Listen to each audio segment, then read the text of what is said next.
안녕하세요. 이론세 세안입니다. 시작하기 앞서 먼저 화면에 두 사진을 비교해서 보도록 하겠습니다. 첫 번째 사진은 알아보시겠나요? 미국의 트럼프 대통령이죠. 취임하고 나서 골프 치는 장면이고요. 두 번째 사진은 우리 이제 무료 급식소에서 대기하고 있는 어르신 분들입니다. 이 두 사진을 봤을 때 나는 나중에 어떻게 늙고 싶은가, 어떻게 살고 싶은가를 한번 비교를 좀 해볼게요. 누구나 당연히 건강하기도 하고 돈과 여유가 있는 트럼프 대통령처럼 이런 사진을 고를 수밖에 없을 겁니다. 자, 그러면은 왜 이 사진을 먼저 보여주고 시작을 하느냐?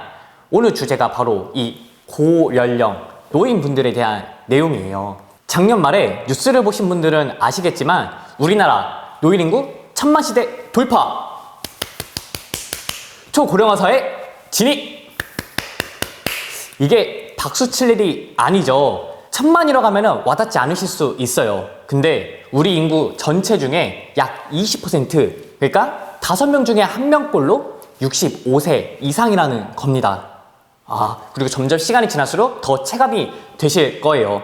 그리고 또 때마침 건강보험료율이 3년 만에 인상이 확정되었습니다. 우리 국민연금 같은 경우는 9%에서 13%까지 이제 점차적으로 올라갈 건데 우리 건강보험료는 바로 내년부터 적용이에요. 7.09%에서 7.19%로 올랐는데 제가 저번 수업 때도 말씀드렸었죠. 이거는 이번만 오르는 게 아니에요. 옛날부터 점차 오르고 있었습니다. 물가가 오르고 당연히 고령화도 되고 있고 인건비도 올라가기 때문에 이렇게 계속 올라갈 수밖에 없는데 우리의 건강, 이 노후 이거에 관련된 장기 요양보험에 대해서 얘기를 해볼까 합니다. 우리가 나이를 먹으면은 여러 가지 검사를 하게 됩니다. 방금 말한 것처럼 장기요양 등급 이런 것도 하게 되고요. 치매라던가 장애라던가 여러 가지 검사를 하게 됩니다. 근데 그 중에서 가장 많이 우리가 혜택을 받고 있는 게 이 장기요양보험이에요. 좀 생소할 수도 있는데 이 장기요양보험은 우리가 매달 내고 있는 평생 내야 되는 건강보험료의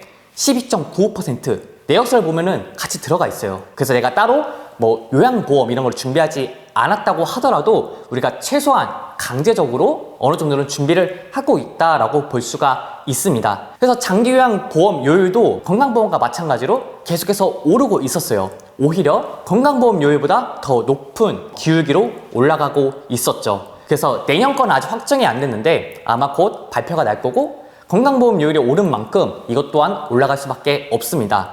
자, 근데 이게 나랑은 아직은 상관없을 것 같은데 왜 뭐가 문제냐라고 생각할 수 있겠지만 건강보험료가 오른다는 거, 이 사회보험료는 우리가 매달 계속 내야 되는데 매년 오르잖아요? 근데 내 월급은 그만큼 오르지 못한다고 하면은 내 실수령이 줄어드는 거예요. 당연히 민감하게 우리가 받아들이고 생각을 해야 됩니다. 그래서 오늘 이 주제를 가져와 봤고, 자, 그럼 먼저 이 장기요양보험이 뭔가 기본적으로 우리 65세 이상 어르신이나 또는 65세가 안 됐다고 하더라도 치매라던가 중풍이라던가 이런 노인성 질환에 앓고 계신 분들이 혜택을 받을 수 있는 돌봄 서비스를 받는 그런 보장 내용입니다. 이 돌봄의 종류에는 집에서 케어받는 재가급여 부분이 있고요.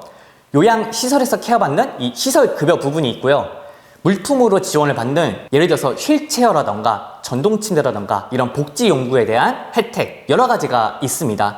그 중에서 이제 대표적인 게 재가급여와 시설급여 두 가지로 나뉘는데요. 재가급여 집에서 케어하는 겁니다. 말 그대로 이제 요양보호사가 우리 집으로 와서 나를 돌봐주거나 아니면 목욕을 해준다던가 간호사, 취생사 같은 의료진이 와가지고 간호를 해준다던가 아니면 우리 노치원이라고 하죠. 우리 가족들이 경제활동을 하느라 집을 비울 수는 없잖아요. 이 몸이 불편한 사람만 두고 갈 수가 없기 때문에 이렇게 따로 케어하는 주, 야간 보호 서비스 이런 것들이 대표적으로 있고요.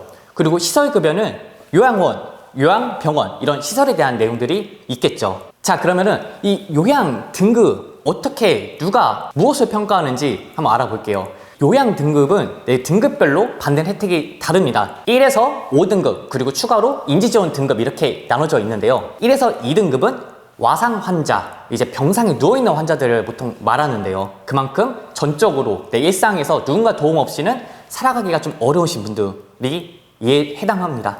그렇기 때문에 이런 분들은 보통 이제 요양시설로 가겠죠. 그러다 보니까 기본적으로 시설급여 혜택을 받을 수가 있습니다. 내가 이 시설에 들어갔을 때 비용을 지원받는 거죠. 그러면은 3등급부터는 이런 시설급여를 받을 수가 없느냐?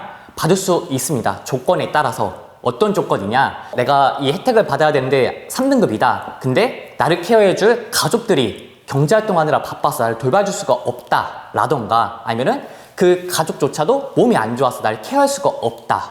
또는 이제 재가급여 혜택을 받더라도 내가 그거 가지고도 지낼 수가 없다. 이런 경우에는 그 본인의 의사, 내가 이 시설, 요양시설에 들어갈 의지가 있는지 확인 후에 이 시설급여 혜택도 받을 수가 있습니다. 그리고 5등급부터는 이제 치매 등급이라고 하는데 정시는 조금 어려울 수 있겠지만 거동이라던가 이런 생활 부분에서 완전히 불가능한 건 아니기 때문에 이분들은 아직 시설급여까지는 받기가 좀 어렵습니다. 그러다 보니까 당연히 이왕 등급 받는 거 DA 등급보다는 더 높은 등급 받는 게 지원 혜택 범위가 더 넓다 보니까 더 높은 등급을 받기 원하실 거예요. 그럼 이 등급 어떻게 평가를 받느냐? 내가 이제 국민건강보험공단에다가 신청을 합니다. 그러면은 이제 심사원이 와요. 심사원이 와서 우리 집안을 이제 둘러봅니다. 집안 환경이 어떤지 살펴보고 그리고 50가지가 넘는 문항의 질문들을 하면서 면담을 해요. 그리고 마지막으로 혼자서 뭐 이동하기, 화장실 가기, 밥 먹기, 옷 입기 이런 것들에 대한 신체 가동을 확인을 합니다. 이런 종합적인 걸 토대로 이제 등급을 매깁니다. 그래서 이 등급을 받았는데 내가 원하는 등급을 못 받을 수도 있어요. 근데 그럴 때는 재심사를 할 수가 있습니다. 사람 일이 어떻게 될지 모르기 때문에 재심사에는 제한이 없어요. 그래서 내가 원하는 등급을 받지 못했다고 하더라도 다음에 또 재심사를 통해서 등급을 받으시면 되고요. 그리고 재심사를 받는다고 하더라도 너무 짧게는 하지 마시고 되도록 3개월에서 6개월 정도 텀을 두고 하시는 걸 좀 권장한다고 하네요. 자, 다시 앞에 화면을 볼 건데요.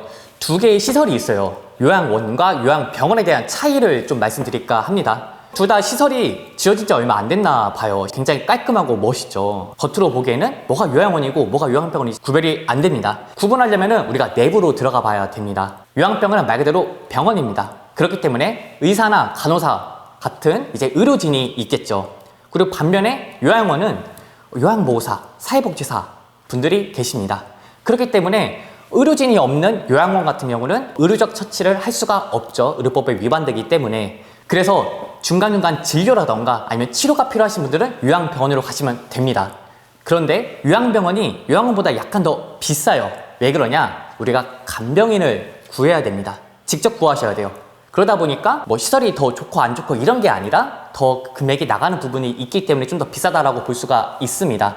그래서 따로 의료적 처치가 필요 없으신 분들은 요양원으로 가시면 됩니다. 그리고 요양원에 계시는 요양보호사, 사회복지사 분들은 그 소속 직원이세요. 그러다 보니까 장단점이 또 있을 수가 있겠죠. 그래서 꼭 비싸다고만 해서 무조건 더 좋은 곳이다 그런 건 아니다 라고 말씀을 드리는 거고요. 우리가 이제 시설을 알아볼 건데 군화시에서 운영하는 공공기관들이 있습니다. 이 공공기관들은 당연히 어느 정도 신뢰도가 좀 있겠죠. 그러다 보니까 기본적인 서비스는 평균 이상이라고 볼 수 있지만 그렇다고 해서 또 가격이 특별히 저렴하다던가 그런 거진 않습니다. 오히려 경쟁이 조금 더 빡세다고 합니다. 자, 그래서 우리가 2018년도에 서울경제에서 만든 영상이에요. 2018년도에 태어난 아이가 30년 뒤 한국에서 어떻게 지내게 되는지 그 모습을 담은 영상인데 저희가 그걸 다 보여드릴 수는 없고 일부 사진을 몇 개 보여드릴게요. 30년 뒤면은 인구의 50%가 노인 인구가 된다고 합니다. 당연히 학교보다는 요양시설이 더 많아질 수밖에 없고요. 그 민간 중에서도 또 이제 고급 시설이 있을 거고 공공기관 시설들이 있을 거예요. 좀 더 상대적으로 저렴한. 그러다 보니까 우리 부모님이 이 요양시설에 들어가야 되는데 비용에 대한 준비가 되지 않았다고 하면은 아무래도 고급 시설에 가지 못하고 상대적으로 더 저렴하고 좀 더 낙후된 이런 시설에 갈 수밖에 없는 나 때문에 우리 부모님께서 좋은 시설에 못 가게 됐다라는 안타까운 사연을 담은 이런 영상인데요. 꼭 한번 참고해서 보시면은 아마 좀 더 직관적으로 와닿을 수 있으실 겁니다. 다음으로는 제가 요양원들의 등급에 따라 그 모습이 어떤지 좀 몇 가지 예시를 들어볼까 합니다. 먼저 보이는 사진은 어떤가요? 우리가 원래 딱 상상했던 그 요양원 이미지 아닌가요? 병상 안에 침대 여러 개 있고 뭔가 조금 오래돼 보이고 그런 분위기의 요양원입니다. 근데 두 번째 사진을 보면은 저 깜짝 놀랐어요. 요즘 요양시설이 이렇게 좋구나. 새로 지어진 좋은 시설 같은 경우는 되게 고급지고 인테리어도 깔끔하고 번쩍번쩍한 이런 시설들이 있습니다. 방금 보여드린 사진은 2등급과 A등급 이렇게 여러 가지 등급이 있어요. A부터 2등급이 있는데 전국에 요양시설이 총 4,300개 정도가 있다고 합니다. 이 중에서 아까 우리가 봤던 그런 좋은 시설들 A등급 같은 경우는 전체 약 15%, 그러면 약 630개 정도가 되겠죠. 이런 기관들을 어떻게 우리가 다 찾아다니냐?